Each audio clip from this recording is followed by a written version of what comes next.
Right, so I'm going to refer you to the notes on this video because you really need to have them in front of you because I write much neater on Excel than I do on the board. Yes. So what we're trying to accomplish here is to just look at generally how is the statement of cash flow set up, what's on it, and why is this arrangement of information at all useful. So that's kind of what we're doing.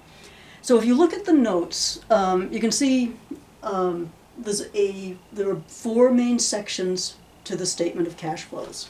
First one is the operating section. Cash flows from operating activities. Then we'll get to cash flows from investing, cash flows from financing, and then our non-cash investing and financing.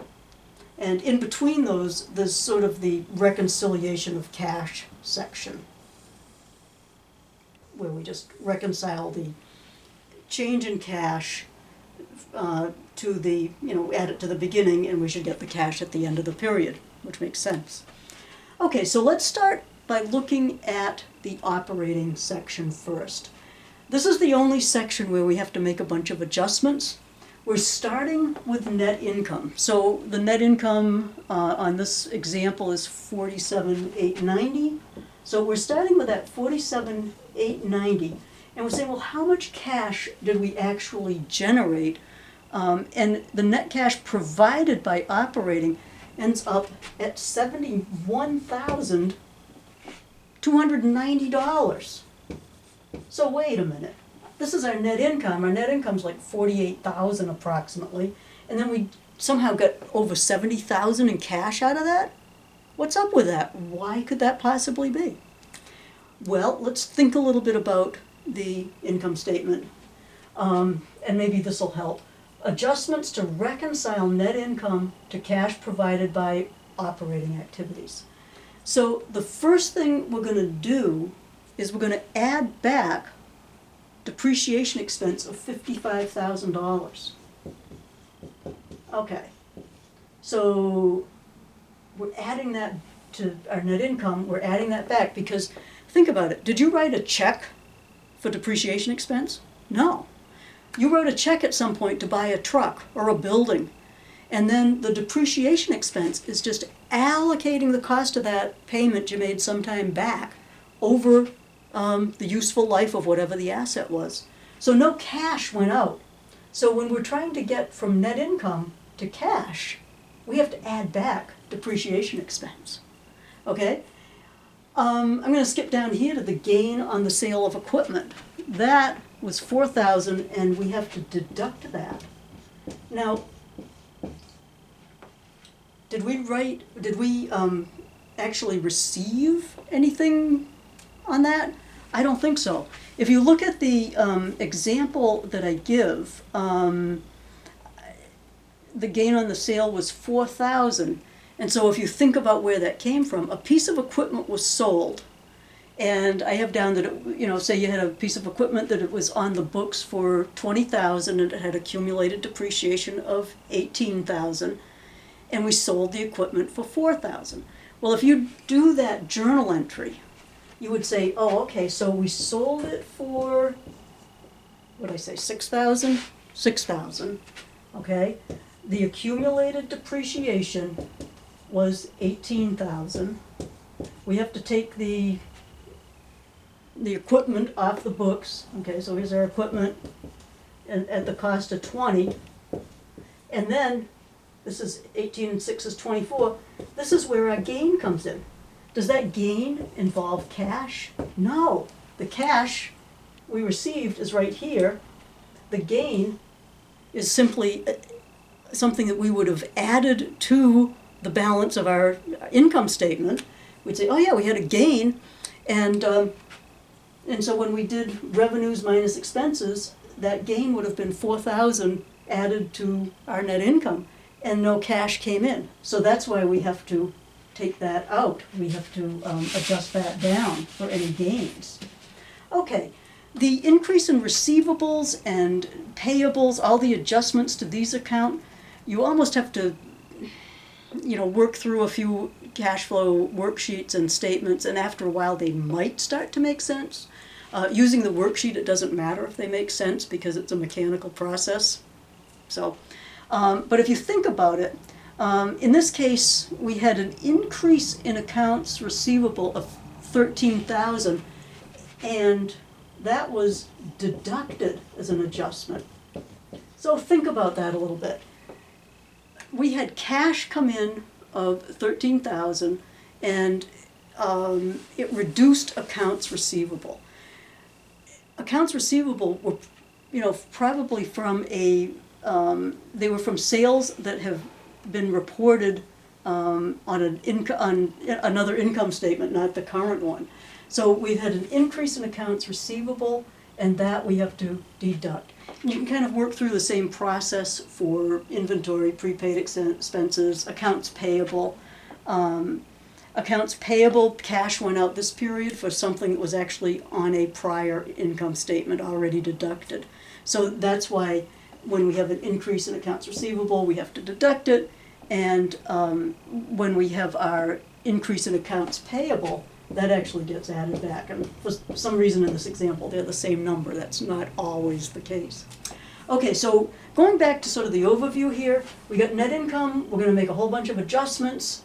We're going to add those up. Okay, so all the adjustments in this problem total 23,400. And when we start with our net income, we add the adjustments.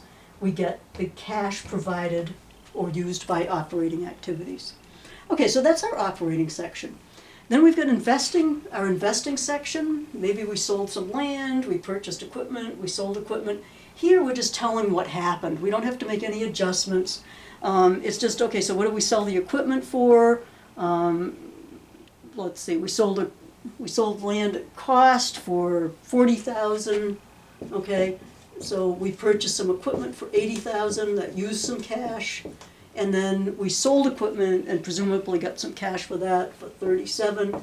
And so we would simply go plus minus plus, and we would get cash used by our investing activities of, we used 3,000. Now the financing activities on this problem, all they have are we paid cash dividends of 84,290, really? Okay, so 84,290, great.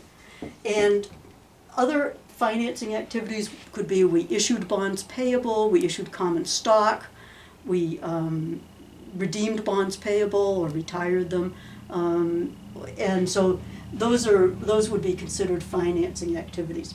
So we've got a total for our operating, we've got a total for our investing, and then we'd get a total for our financing of 84,290 that we paid in dividends. And so our next step would be to add up this, and that.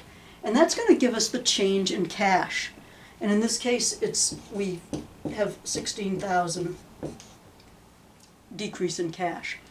We're going to add that to the cash at the beginning of the period of 57, and we would get the cash at the end of the period, which would be 41,000.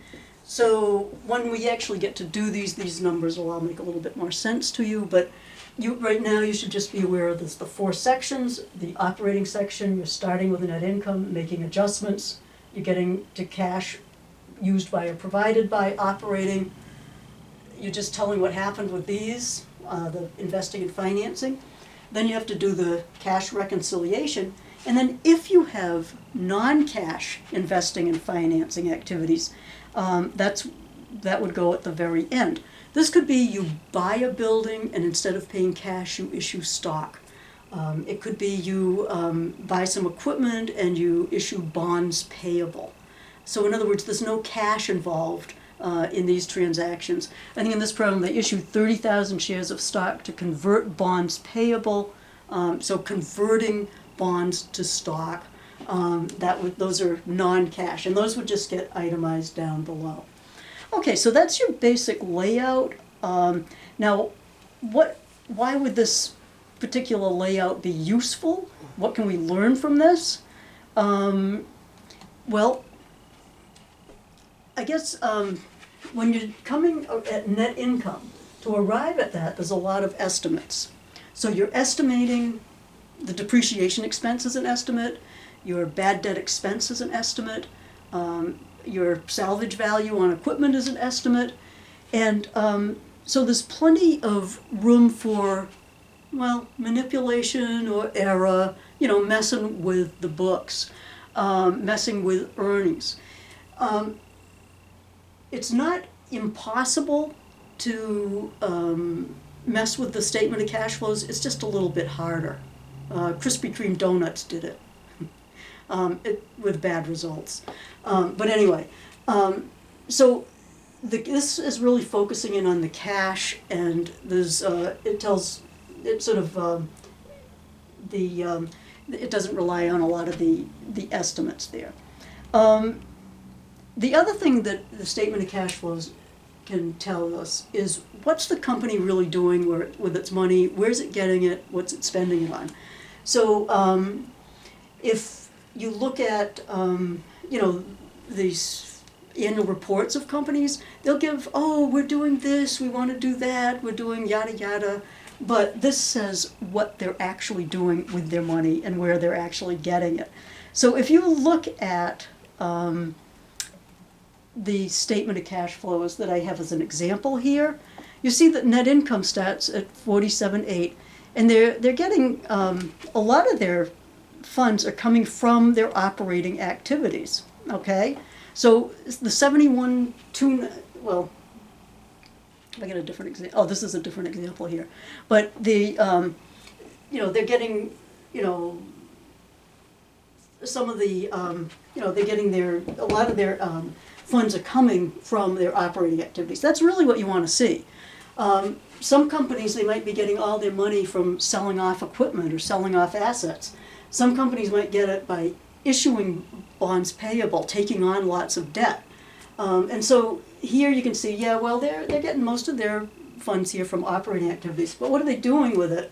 Well, they did buy some equipment, but they've been selling equipment and land. But look at this, they've been taking care of their stockholders. They paid a lot of dividends there. They paid a lot of cash dividends. So it tells you what the company's actually doing with its cash.